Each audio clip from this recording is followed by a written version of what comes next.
Hey, Bills Mafia. We know there's only one topic every day.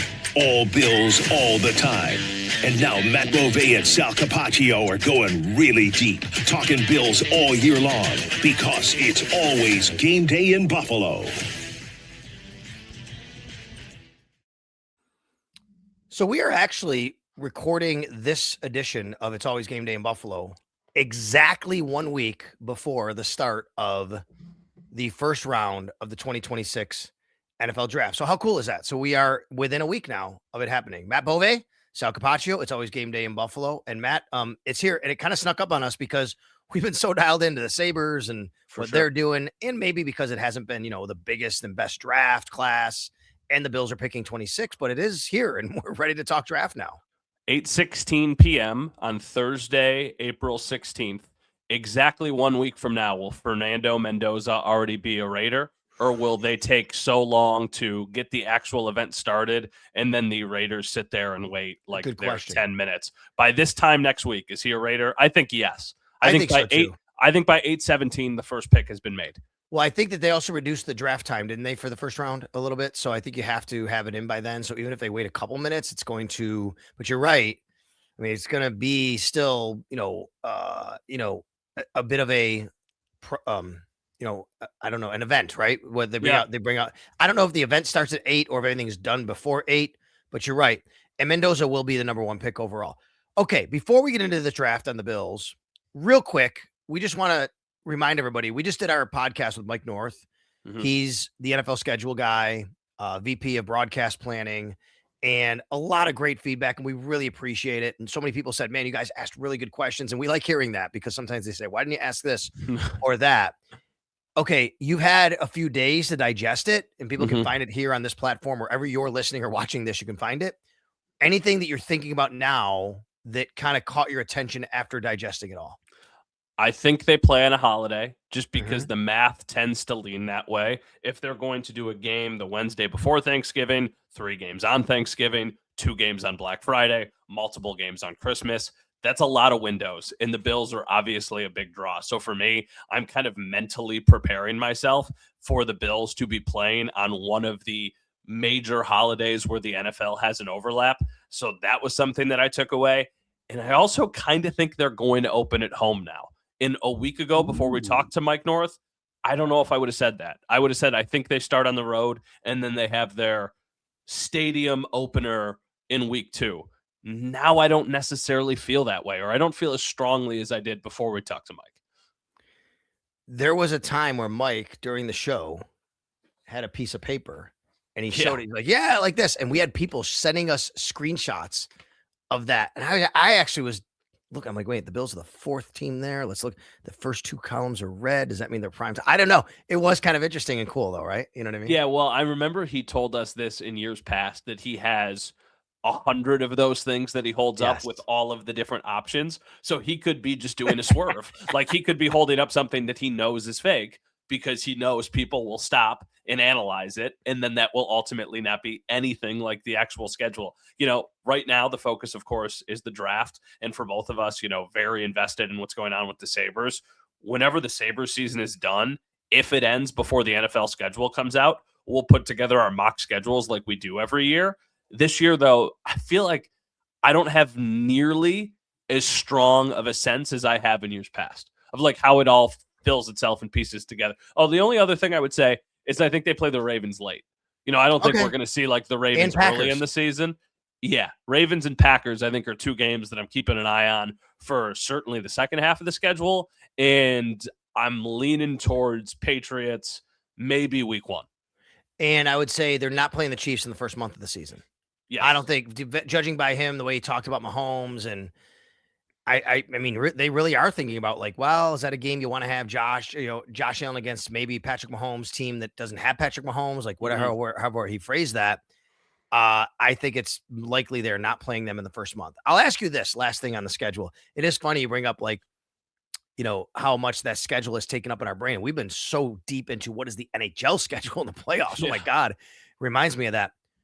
Rank these 4 dates in order for most likely the Bills to play on. You ready? Okay. Thanksgiving Eve. Yep. Thanksgiving, Black Friday, and Christmas. Okay. I'll say Black Friday is 1 for me. Ooh, okay. I would say Christmas is 2. Thanksgiving Eve 3. Thanksgiving Day 4.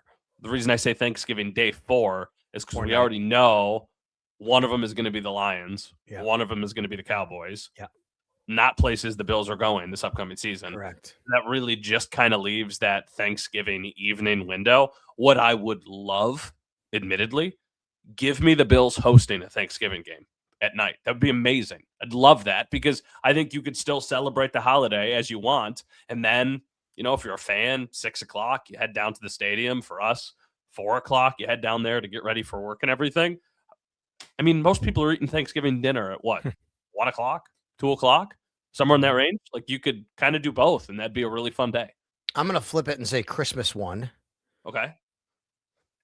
And then if they do 2 games on Black Friday, I think Black Friday becomes much more viable option, of course, just by simple inventory, as Mike North calls it. I would say 2, but for your reason you're right, the Bills aren't playing, we know, Dallas or Detroit in their buildings and their stadiums. So the only possibility would be at night, but that's 1 game there and 1 game. I would say Thanksgiving and then Thanksgiving Eve as, prioritizing one over the other. So but I agree with you that it feels like, because the Bills haven't played any of these days in a while, like Thanksgiving they did a few years ago and they had it a few times now. I do think that, holiday comes into play here. So we'll see what happens then. We don't know if it's going to be the second week of May or the third week. Mike North indicated it could be the third week. I'm guessing and hoping it's still the second week of May. You want to get the show on the road here. You want to have people be able to know what the schedule is and, know how they plan for it. So it's always game day. It's always game day in Buffalo. You can find that wherever you pod, Odyssey app, iTunes, Spotify, and of course at Sal Sports on YouTube. Go ahead. We're going to say something. Let me ask you this real quick. No, I actually got a Facebook message from an old English teacher in high school earlier today. I haven't yet to respond. Who said, please don't say whatever you said on the radio because it's not correct English. No, she said, wasn't To Kill a Mockingbird such a great book? No, I'm kidding. So she asked me, when will training camp start? Did you say I listened to the audiobook? No, I read the audiobook. Did you say I read the audiobook? How dare you? So she asked, when will training camp start? And normally I have a canned, my wife's birthday is July 23rd. It almost always starts right around the birthday. But because the season is starting later this year, I was like, well, maybe it'll be later. So do we have a good idea? I'm not trying to put you on the spot, but like I can answer this. Okay. The CBA says teams report 47 days before their first game. Okay. The first game, if it's on Sunday, will be on Sunday, September 13th. Okay. If you back up, I've done this. If you back up 47 days from September 13th, you get to July 28th. Okay. So that makes sense because if the season itself is going to start about a week later than it normally does, that makes sense that it's 5 days later than they have started in years past, which has been July 23rd. So that makes a whole lot of sense, actually. Let me just make sure I have it. I think I might be 2 days off there. Let me just do this here. So I said September 13th would be the first game. So 7, 14, 21, 28, 35, 42, 43, 44, 45, 46, 47. So July 27th would be report date. July 28th would probably be the first practice, I would say. And here's the other layer to this, which is interesting. It sounds like that opening event inside the new stadium, the blue and red scrimmage, is going to be on August 8th. So we're only talking about a week and a half, basically. That's right. A week and a half from when they report to Rochester to when they are already back in Buffalo doing that event. Now, usually that does not mean that's the end of Rochester. Usually it goes a couple days after that blue and red scrimmage. So the way it's kind of shaping out right now, if they start on the 28th, they have that scrimmage in Orchard Park on the 8th. Their first preseason game is probably the next weekend, which would be the 15th. So then we would. Yes, and we do know that because week 2 of the preseason, they're going to scrimmage and do a joint practice against the Browns. Cleveland, and that week 2 is the 21, 22, 23 of August. So Perfect. That weekend. So you're right. And then third weekend would be the last week of August. And then Labor Day weekend would be, the team would have off. That is correct. All right. So we are 1 week away from the NFL draft, as we said. Have you leaned towards one of these options more than the other lately, which is stay at 26, trade up, trade down? What do Do you want me to tell you what I think they will do or what I think they should do? I think you should tell me what they will do, because I think we both agree what they should do, and I'll get to that in a minute. What do you think they will do? I think they stay. I think they stay and they make a pick at 26. I guess my second most likely option would be to trade back, which is, I think, what I would be inclined to do to try and recoup an asset. Obviously, we need to see how the board falls. And, I think the positions that are most likely for them to target are edge rusher, defensive tackle, wide receiver. If there's some really intriguing options there that are too good to pass up, then you just take those players at 26 and you're on your way. But if you have multiple options, like edge rusher seems like something that's a very realistic possibility. And it feels like there's this kind of like group of 4 or 5 guys who all could go sometime in the high 20s and somehow be there in the late 30s.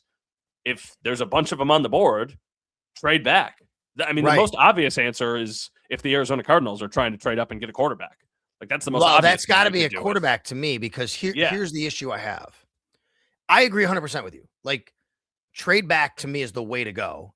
Mm-hmm. And I actually think that they would prefer to do that. Like, it feels, because of what you said, like, they don't have a second round pick. Recoup that asset, no doubt about it. I think it's going to be tough to do that. Here's the biggest reason. There are not 26 first round players in this draft, because there's never 26 first round players. No. What I mean by that is, when you talk to any executive, I've talked to enough of them over the years who've said, Sal, most drafts have maybe up to 20 and a good draft, first round talented grades. Okay. So if you look at a team like the Bills, even if they have 20, you're not going to get to 26. You're probably only getting about 15 generally. By the time you get to 26, you're basically taking a player that doesn't have a first round grade. So what would you rather do? Let's not take a guy and say, well, we're taking a second round talent in the first round. Let's try and trade back. But Matt, most teams are going to be like that. So who's actually trading up to take a guy that has a second round grade in the first round? The only team would be a team looking for a quarterback, I think. Yeah, and then they want that 5th-year option, which makes a ton of sense. Right. It's exactly what the Baltimore Ravens did when they traded back up to get Lamar Jackson, another year of a cost-controlled contract at a premium position. Really, the more we're talking about this, and I know we have more of this conversation that we're going to get to, the more I like the idea, if a Dexter Lawrence is available, to try and pull the trigger on a Dexter Lawrence trade. I would have absolutely no issue giving up the 26th overall pick to bring in a player like that. And I know you would need to move around some money. You would probably have to adjust Deion Dawkins' contract. It would make things really complicated in the future. I think if that's the type of caliber player you can get, you do it. And I mean, then basically all of your draft assets that are high are used towards proven players with a Dexter Lawrence and with a DJ Moore. And then the first pick you make is probably in the 3rd round, which, whatever, it just feels like, to your point, if there's 15 to 20 players that have first round grades on them this year, go out and add players that can be more impact immediately, somehow, some other way. Yeah. And I don't know if you're going to find a dance partner unless maybe you, like I said, get a team that wants a quarterback. But if you do, I think it'd be preferable. You go down, you get that extra second round pick back that you trade in the DJ Moore trade. And then you have to make some decisions here. Now, one other thing that I've seen is, let's just talk about this position specifically, wide receiver, for a second. We've talked a lot about it in WGR, as we know, over the years. But Matt, I have seen some, draft nicks, people who really cover and follow this, who have suggested that you could have close to 20 wide receivers in the top 100 of this, like the talent, the big board of this draft. I mean, that's the first 3 rounds, essentially, right? Yeah. I mean, there's a lot of talent there. So I think if you move back, if you want one, you can find one. Question is, would the Bills take one? And then the question for you is, do you think they should? And do you have any specific person that you'd like there? If there was one of the group of guys that feels realistic, which would be Cooper, Denzel Boston, Concepcion, I feel like the flashiest would be Concepcion. I think the smartest would be Omar Cooper. I any 3 of them, of those guys that I mentioned, I would like the pick for the Bills, just because I like the idea of them adding to their offense and adding to a wide receiver. But I was listening to WGR today, and I heard the conversation you had with Mike Show. This is completely predicated on how they view Keon Coleman. 100%. They're not drafting somebody at 26 if they think Keon Coleman still has a bright future with this team. They're just not. That's the question, though. What do we think they think about that? I don't know. And that's the hard part, because they've said all the right things, but they have to say the right things. And this could all be lip service to try and prop up an asset that they want nothing to do with. I mean, it could be anything. I have no read on it, or no real read on the situation. Also, I would say, and I agree with you, and that's what I said, like on the radio today, you're referring to, look, if we knew what they felt about Keon Coleman, we'd kind of have a better feel of what they might do. And we might know exactly what they feel about Keon Coleman on night one of the draft. If they drafted a wide receiver, we know what that means. He's gone. But what I would say this, if they don't draft one, it doesn't mean that they are all in on him, because that could also, Brandon Beane might look at it and say, look, if I draft one, people know I got to get rid of him. I'm not getting value. He might have a different plan and say, I'm not going to draft one. I'm going to still trade him, and then I could just re-sign Brandon Cooks, whatever. I don't know. You know what I mean? Like, he could look at it that way too. Yeah, you could say, hey, Juwan Jennings is still out there, and that's a player who we think could make us better. I'll trade Keon Coleman on day 3 of the draft for a 4th or 5th round pick, and then I'll go and sign one of those veterans that's still out there, and I'll take a flyer with the pick we get on a wide receiver and see what happens. So I don't think it has to tell us unless they draft one. You know, if they are on the clock at 26 and they draft Denzel Boston, a big-bodied wide receiver, probably tells us that the end is near for Keon Coleman. Jordan Tyson's also very interesting, but man, the injuries are just scary. He's had a lot of injuries in his collegiate career, but he is a fantastic talent. I do like Concepcion for this reason. Yes, he can get open, and yes, he can stretch the field, and I think you love him for those reasons. He also can return, and I think this team needs a return man. They do not have the luxury of having necessarily just one guy dedicated to that. If you can find a guy who can do 2 roles, including that as a role, I think it'd be a big plus. Yeah, for sure. I just think that the bread and butter of this team to me is still the offense. In last year, they made it work with a bunch of pieces that probably were not good enough. DJ Moore is a step in the right direction for sure. It still feels like they could use one other guy. How much better would you feel about the offense if they were rolling out an 11 personnel base grouping with DJ Moore, Casey Concepcion, and Khalil Shakir? That just feels like a much more formidable group than whatever they have planned right now. I don't even know what they have planned. Is that other receiver Josh Palmer? Is that other receiver Tyrell Shavers? Keon? I genuinely don't know, and I have a lot of questions. So I don't think they have to draft a wide receiver at all. I still think an edge rusher is more likely, but I think it's the second most likely pick or position they target in the first round. So that said, I think we both agree that's not going to be a quarterback, not going to be a running back, not going to be a tight end. We just talked receiver. I don't really give much space to an offensive lineman, but I'll let you do that if you want to do that. No, I think, when they draft an offensive lineman, if they trade back and recoup a pick, they use the 3rd that they might add or the 4th that they might add, whatever, on a guard. And they, in their mind, say, okay, well, this person is going to compete with Alec Anderson / Corbett as like the last starting offensive lineman. That's what I could see happening. I just don't see, with the picks they currently have, them using a premium asset on an offensive lineman. I agree with you. I don't think it is something they're going to do, nor should they do. Okay, let's look at the defensive side. I have said the only position I really kind of can rule out on defense, to me, is boundary corner. Yeah. Do you agree with that?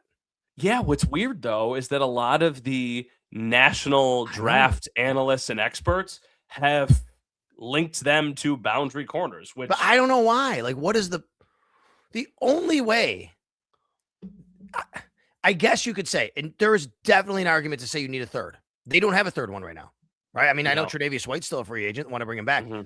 But, Matt, you don't take pick 26 for a 3rd boundary corner on a team that has 2 guys with 3+ years left on their deals right now.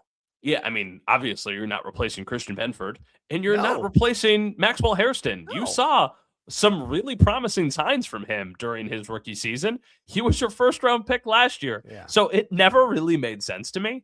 If you wanted to say, like, you take a defensive back to maybe, I don't even want to go that far. I was going to say, if there's a defensive back out there that you think could replace Taron Johnson with his absence, but that just doesn't feel justified either. Like, you're not going to do that. They just spent money on D. Alford.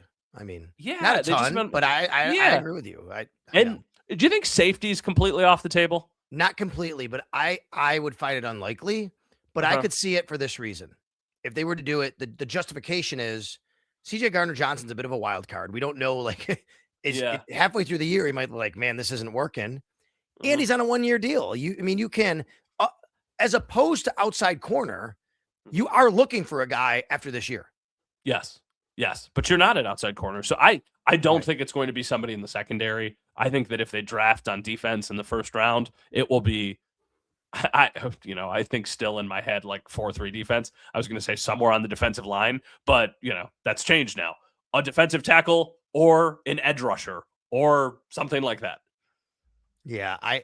Okay. So what is out of the remaining positions? It feels like you and I are in the same boat here. Interior D-line, edge rusher, off-ball linebacker. Yep. Rank those in the order of how you think they should approach it. Edge rusher, interior defensive line, off-ball linebacker. Okay, I'll reverse the first two there. I'll say interior defensive line and then edge rusher. But give me your case for putting edge rusher first and off-ball linebacker last. My thought is, and this is once again, we're calibrated in our head to think about Sean McDermott. I don't know what Jim Leonhard necessarily wants.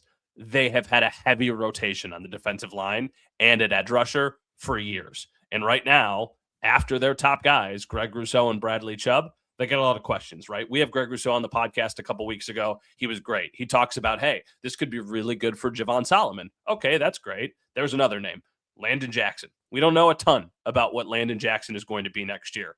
They don't have a lot else. Last year, they had AJ Epinesa, who played a decent amount. They, of course, had Joey Bosa, who played a lot. Let's say Bradley Chubb replaces Joey Bosa.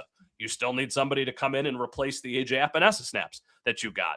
There's a lot of questions there. I know Michael Hoyt will be back and he'll have some sort of role here, but it feels like they need another guy. And if they were going to go 4 deep with legitimate edge rushers, I think that could be Greg Rousseau, Bradley Chubb, insert name that they draft, and Michael Hoyt, and you would really like that rotation as kind of a 4-man unit. I think you make a great case. I could see it. I say interior because I don't think they truly have the right parts and pieces to fit exactly where they want right now. Although they like all the guys they have, putting them in the right spots and maximizing their ability, I think is the issue. And I think Deion Walker is the perfect case for this. Yeah. To me, Deion Walker can play nose tackle, but he's probably better playing the 3 technique, which is outside shoulder of the guard, like where he can move around a little bit. He doesn't have to clog up and take on these, the interior linemen and be double teamed all the time. You're not allowing him to be who he should be. Who is on the team that can do that? I don't know if they have one. I want Deion Walker to be able to play a position, a spot on the defense that really maximizes his ability. In order to do that, I need someone to play more of a nose tackle. And that's not Ed Oliver either. He can, in certain situations, he can be a pass rusher. So I think having a guy that can play the true nose and have some versatility is more of a pressing need. I absolutely could understand edge rusher. I could be talked into it, but that's how I feel about interior D-line. Not the guys that they have, but maybe how they each fit into their roles. Is there any names that immediately come to mind? Because when I have seen the Bills in this position mentioned, the name that has been very buzzy lately was Caden McDonald from Ohio State. Yes. What's interesting is you usually can start to put the pieces together because all of these different analysts put together their mock drafts, and as we get closer, they have their final mock draft. The second final mock draft for a lot of these guys, Caden McDonald was tied to the Bills. We will see if this sticks in these next couple days, but it feels like that's the name people should be paying attention to. Oh, I do think that. I think the other one that's kind of under the radar that people haven't really talked about too much is Christian Miller from Georgia. Okay. Christian Miller is 321 pounds. These guys, they're all big guys, right? Yeah. 6'4", 321. Another guy that I think can, do a lot of the similar things that they're looking for. Caden McDonald is clearly a really good run stuffer. There are some concerns or questions about that with Christian Miller, but I think they're maybe a little bit overblown. He went to Georgia. Obviously, they produced some really great defensive linemen over the years. I think Christian Miller is a guy that could sneak up there. So, yeah, if there's like a kind of a wild card, and from what I've heard about him and what I've seen, there are people basically who say like he's going to go a little higher than people think. So he could sneak into the first round, even though he might be regarded as more of a second round player. However, Caden McDonald to me is the most likely option at 26 if they go interior defensive line. I like it. Is there an edge rusher you like? Is there a couple edge rushers you like? I like Cassius Howell from everything that I've seen and read about him. I understand it's not necessarily like the prototypical size for an edge rusher or exactly what you want as far as a prospect makeup is concerned. But it also feels like he's a really good pass rusher. He's got a ton of juice. And yeah, like you can live with not the longest arms, right? And not the perfect, honestly, this is the perfect way of explaining. We're talking about the 4th, 5th, or 6th edge rushers that are going to come off the board.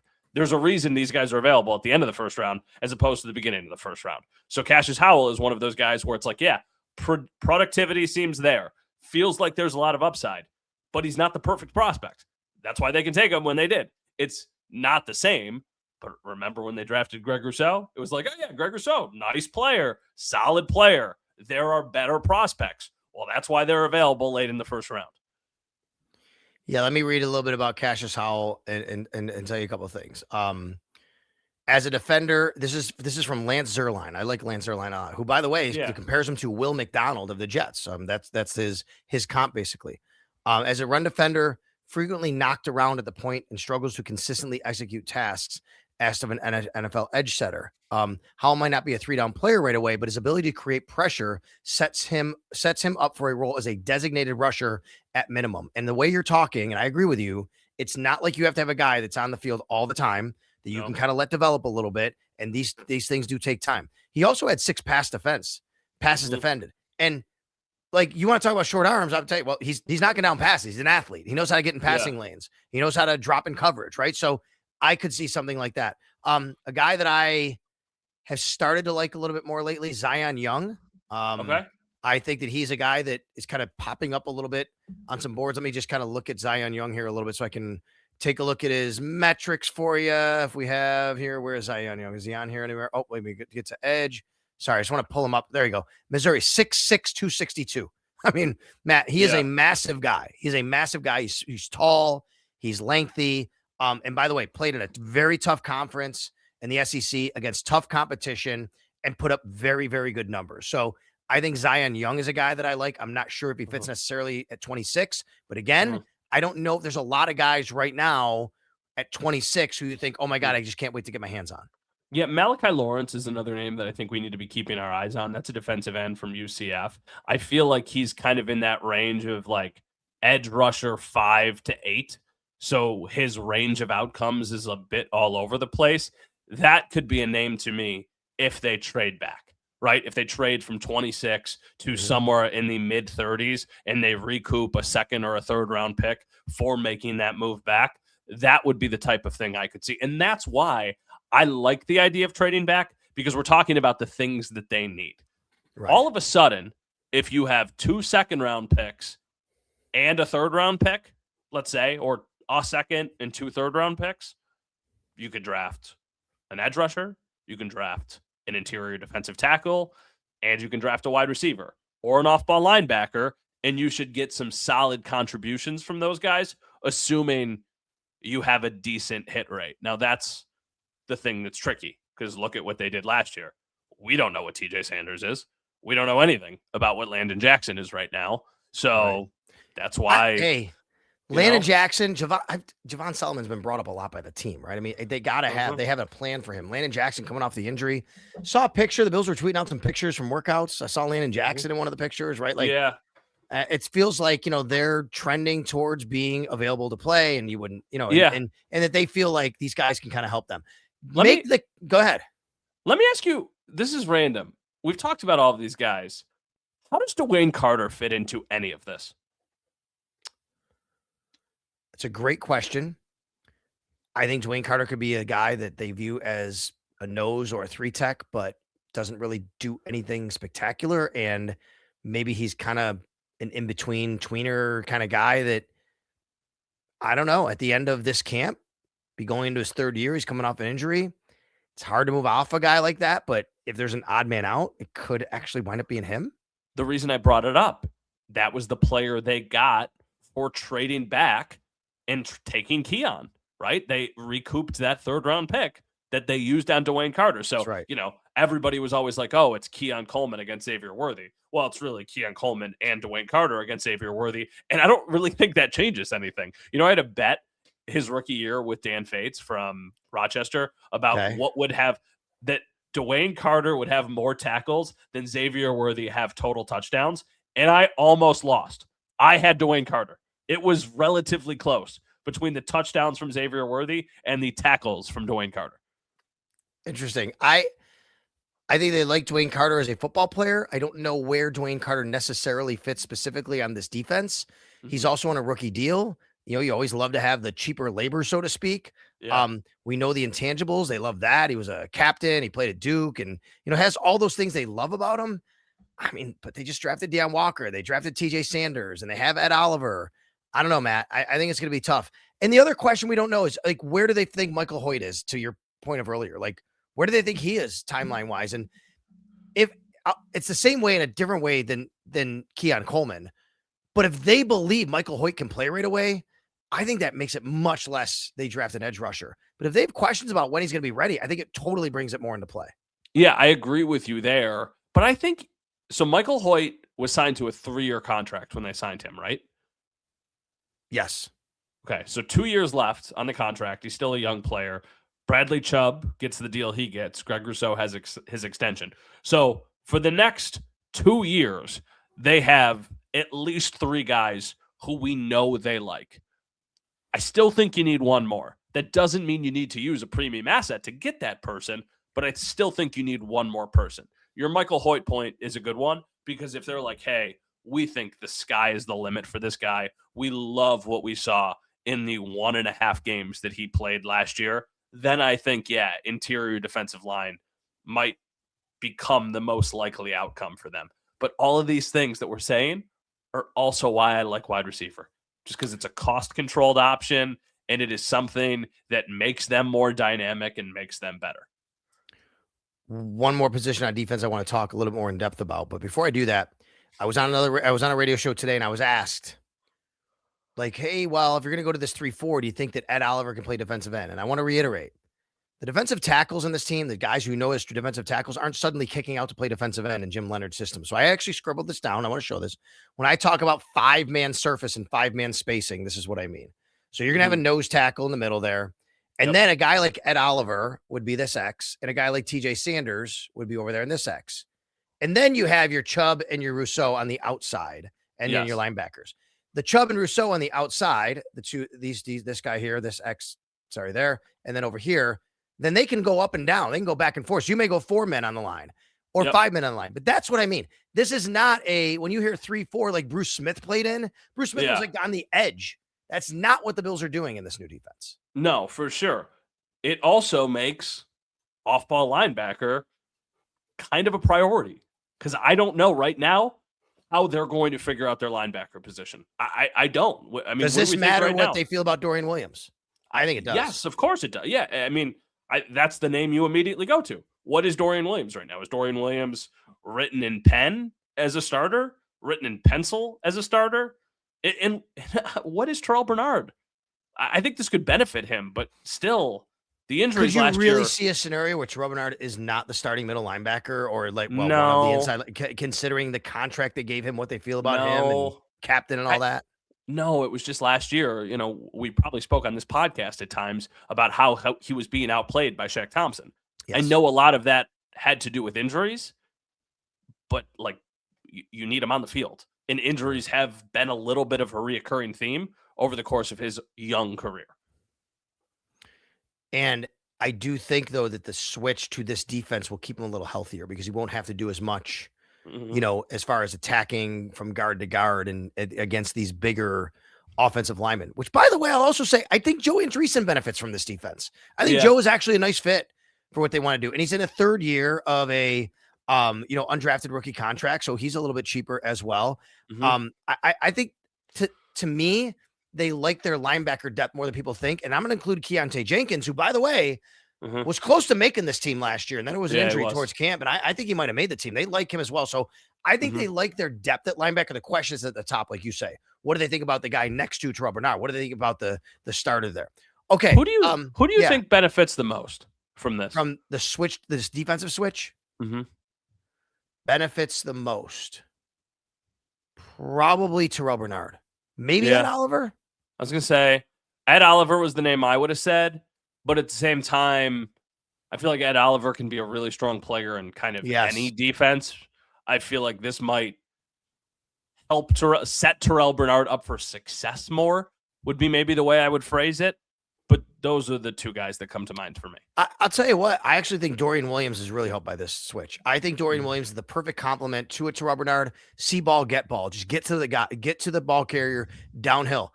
The question is if they believe he's the guy to do that, but he does have that skill set I think they need next to Terrell Bernard for sure. Yeah. The Bills, I don't think they're going to draft a kicker because Tyler Bass is coming back, but he certainly has to prove himself. I do think they either could draft or sign a punter. They could draft a punter in this draft. And by the way, Jack Stonehouse of Syracuse. Yeah. I happened to be on the flight with him back from the combine, and he told me he met with the Bills. And then apparently there's been a report that he actually met at a local pro day and not only met with Brandon Beane, but Brian Gain. And so, yeah, I mean, I think that's a guy to look for sure. It'd be nice to have a Syracuse Orange on the team. But I do think that punter is an area where they're going to maybe even a sneaky area to draft at the end of this draft. I think there's two guys who I want to call my shot on. Stonehouse was one of them. Okay. And the other one is last year we spent time talking about a UB linebacker, Sean Dolak, that they did not take. It would be an insult to the people who cover UB on a day-to-day basis to say I cover UB. I don't cover UB. I'm around 5 times a football season with various things that they've got going on. But the people I know over there talk about Red Murdoch like he is a freak of nature. Red Murdoch, of the UB linebackers that they've had, Sean Dolak, Joe Andreessen before him, Red Murdoch seems like the most surefire NFL prospect with just a ton of potential. I can see them dipping into the well for a position and a player that makes a lot of sense on day 3 in drafting Red Murdoch from UB. And it's not like the cutesy, taking the local guy. No, this is like a legitimate football prospect that people think could be very, very disruptive, even at the next level. So I referenced Lance Zierlein before. I went to his page. He has him as a 6th rounder. That could be it. I don't know. I do you think he goes before that? I don't know enough about the entire linebacker landscape to give you an educated answer on that. Probably not, because he goes to UB. So he will be overlooked by guys who play in bigger conferences, because that's the exact same thing that happened to Sean Dolak last year. And then he went and made the Rams and played a lot for the Rams. He was a main special teams guy for the Rams. Like, kudos to him. And, the cool thing about Sean Dolak is he also is from here. He's from West Seneca. Yes, so it's not like he was just at UB. Sean Dolak last year played. That's a lot of football. He had 25 total tackles, 16 solo tackles. Just like that's a lot of football for a guy who was not drafted. All right. Anything special you're looking for around the league? Anything that has kind of piqued your interest that we can kind of touch on here before we wrap up the podcast? Mendoza, we think, is going to go number 1. I mean, is there a clear number 2 at quarterback? Is it Ty Simpson? What happens? I think the Jets are interesting because I don't know if Arvell Reese might be really good, but he might not be. And the Jets are sitting there knowing they could have had Dante Moore, but he went back to Oregon, right? I mean, so, what are you going to do there? Yeah. Might be a blessing in disguise, because it does feel like next year's draft is the loaded quarterback draft class. It feels like that's what it's setting up for. I have no idea how this is going to play out. And honestly, that makes it fun. The other thing I'll say is, we know the draft is a week from tonight. It's on Thursday.